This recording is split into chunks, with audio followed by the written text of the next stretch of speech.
সম্মানিত সুধী, এক সপ্তাহ যাবৎ ঢাকার আশেপাশে বিভিন্ন জায়গার মধ্যে ছোট বড় ভূমিকম্প হয়েছে।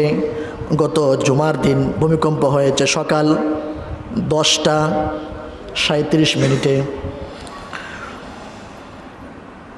খবরে নিউজে দেখলাম প্রায় 10 থেকে 15 জন মানুষ এই পৃথিবী থেকে ভূমিকম্পের মাধ্যমে পৃথিবী থেকে বিদায় হয়ে গেল। আপনাদের কাছে আমার প্রশ্ন, যেই ব্যক্তি 10:37, 35 মারা গেল, 37 মারা গেল, ওই ব্যক্তির জীবনে যদি ফজরের নামাজ না থাকে আর সব নামাজ আছে, আল্লাহ যদি বলে বান্দা ও বান্দি তোর জীবনের সকল গুনাহ মাফ করে দিলাম, ভূমিকম্পের দিন যে ফজরের নামাজটা তুই পড়স নাই ওইটার হিসাব দিয়ে তুই জান্নাতে চলে যা,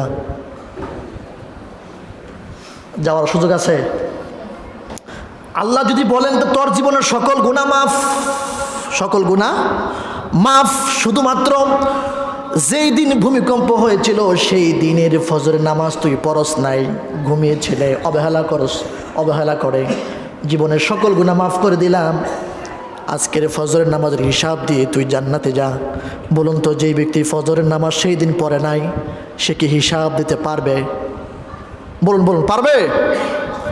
এই জন্য কে কখন কোন জায়গায় মারা যাব কেউ বলতে পারে না, শুধুমাত্র একজন ছাড়া, তিনি কে? আরো জোরে বলতে হবে, তিনি কে?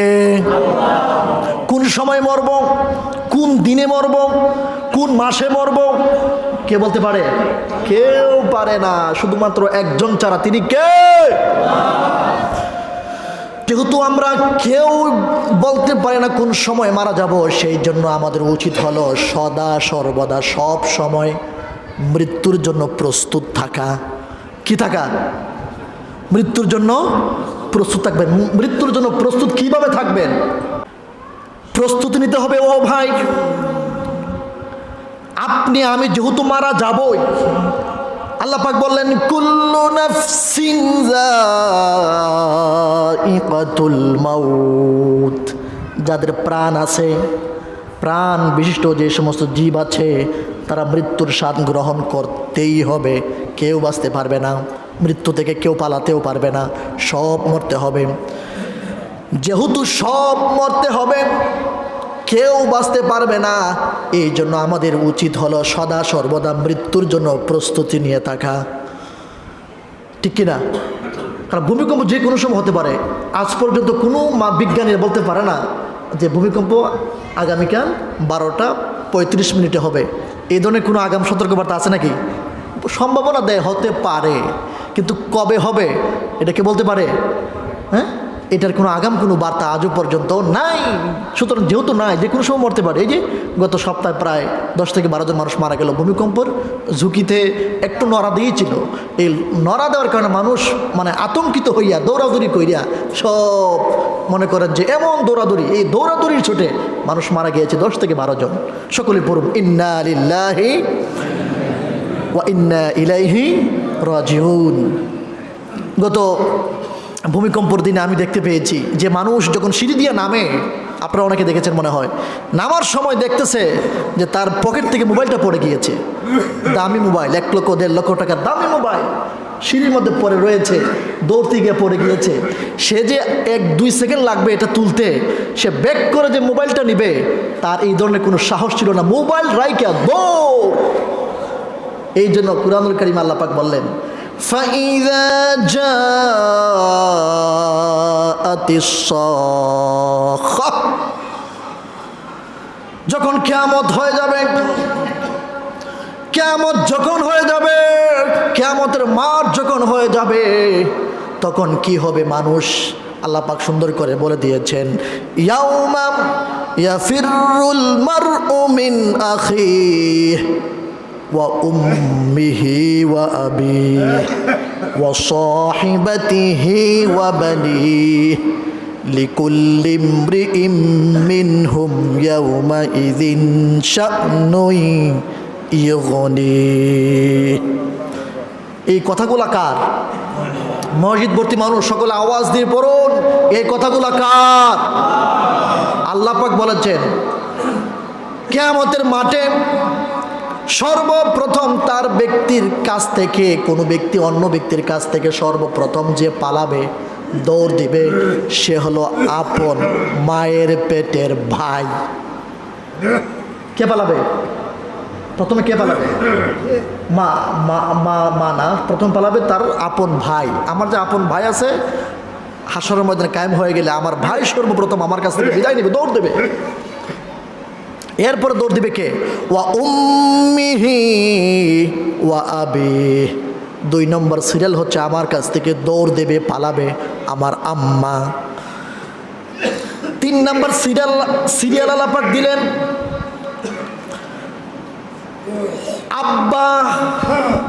কে? সিরিয়াল মনে রাখেন, কত ডেঞ্জারাস কথা। প্রথমে পালাবে আমার আপন ভাই আমার কাছ থেকে। 2 নম্বর সিরিয়ালে আমার কাছ থেকে পালাবে হচ্ছে আমার আম্মা। 3 নম্বরে পালাবে আমার কাছ থেকে আমার আব্বা। এরপরে কে পালাবে? 4 নম্বরে ওয়া সাহিবাতিহি ওয়া বানিহি। 4 নম্বর সিরিয়াল আল্লাহ পাক দিলেন আমার কাছ থেকে। এরপরে পালাবে হচ্ছে আমার সহধর্মিনী স্ত্রী। এরপরে কে পালাবে? ওয়া বানিহি। এরপরে আমার সন্তান, আপনার সন্তান, আমার সন্তান যারা আছে তারা আমার কাছ থেকে পালাবে, বলবে হাসরের ময়দানে কায়েম হয়ে গিয়েছে, আমার কি অভাবে আমি জানি না, তোমার কি হবে তুমি নিয়ে ভাবো, তোমার ভাবনা আমার কাছে নাই, আমার ভাবনা তোমার কাছে নাই। সবাই ইয়া নাফসি বলতে শুরু করবে। পড়ুন না, নাউযুবিল্লাহ। আমরা সেই ভয়ঙ্কর শাস্তি থেকে বাঁচতে চাই কি চাই না? চাই। খুবই ডেঞ্জারাস হবে। আর ডেঞ্জারাস হবে মাঝে মধ্যে ভূমিকম্প আমাদেরকে দেখায় দেয়, আছে না নাই? ভূমিকম্প যখন হয়ে গেল, পাশের রুমের মধ্যে তার স্ত্রী শুয়ে আছে, একটা উকি মেরে দিয়ে বলবে, স্ত্রী আমার ভূমিকম্প হচ্ছে, তাড়াতাড়ি বের হও। অনেকে দেখলাম এই কথাটা, নিউজটা পর্যন্ত তার স্ত্রীকে দেওয়ার সুযোগ সে পায় নাই। নিজের জান বাঁচানোর জন্য স্ত্রীকে রেখে দৌড় মেরে দিয়েছে। বাস্তব নয় এগুলো ভাই? আপনারা কি বলেন? বাস্তব দেখছেন না এগুলো? বাস্তব। আল্লাহ পাক হাসরের ময়দানের আগে আমাদের বাস্তব চোখে দেখাই দিচ্ছে কি হবে। ভূমিকম্পের পর ভূমিকম্প। আর ভূমিকম্পের কথা তো আল্লাহ পাক কুরআনে বলেছেন, অনেক জায়গায় বলেছেন। সূরা জিলজালে আল্লাহ পাক ভূমিকম্প নামে একটা সূরাই দিয়েছেন, পড়ুন না সুবহানাল্লাহ।